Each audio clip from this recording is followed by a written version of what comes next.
Dinas Perdagangan Kota Semarang akan melakukan evaluasi terhadap sistem lelang pengelolaan parkir di sejumlah pasar tradisional di Kota Semarang.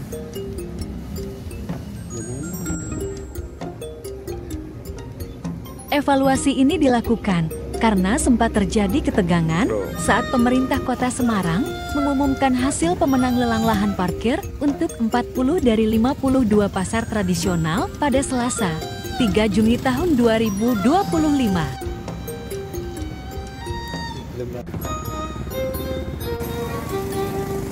Pelaksana tugas Kepala Dinas Perdagangan Kota Semarang, Aniceto Marno da Silva, atau yang akrab disapa Bang Amoy, menyampaikan permohonan maaf kepada bagi pihak-pihak yang tidak puas. Dan ini parkir ini, lelang ini baru pertama kali dilakukan di Kota Semarang. Namanya hal yang baru itu mesti ada kekurangan.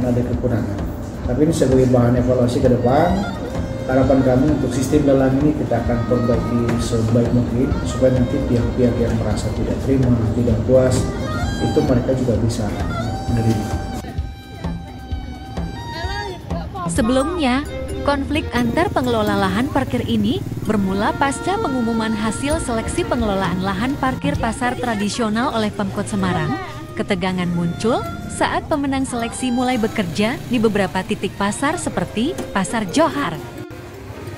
Dan saya juga hari ini minta maaf kepada teman-teman yang merasa tidak puas di lapangan dengan posisi rekomendasi yang saya keluarkan itu seolah saya yang mematikan mereka, padahal tugasnya pemerintah kan ikut konsolidasikan.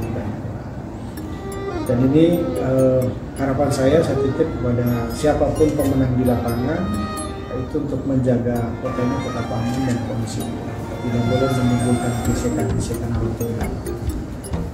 Saya minta untuk kedua belah pihak atau siapapun yang terlibat bisa saling komunikasi enaknya seperti apa. Ia menegaskan, dalam permasalahan pengelolaan lahan parkir ini, jangan membawa-bawa nama organisasi masyarakat dan kelompok. Dan ini tidak ada lagi yang bawa-bawa dari satuan mana, ormas mana, dari kelompok mana, enggak. Ini murni warga Kota Semarang. Sehingga semua punya hak yang sama. Tapi yang jelas dalam proses lelang ini ada yang merasa ditinggal, atau ada yang merasa diambil, atau ada yang merasa tidak sesuai prosedur. Yang jelas saya sebagai PLT bertanggung jawab untuk itu, dan ke depan akan kita benahi sistem ini, dan mungkin ke depan akan kita pakai sistem ini semua tim saya libatkan. Enaknya seperti apa supaya tidak ada gejolak. Pengelolaan lahan parkir pasar tradisional di Kota Semarang oleh pihak ketiga yang sudah berjalan sejak 1 Juni tahun 2025 ini masih banyak yang belum mengetahuinya, termasuk salah satu juru parkir Pasar Johar baru, Yeyen. Kurang tahu sih, Pak. Belum tahu ya ini ya berarti ya. Informasinya.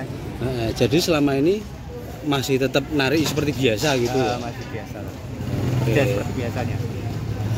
Rata-rata sehari itu bisa dapat berapa penghasilan? 150, 75. Kalau motor berapa? Motor 2000, mobil 2000.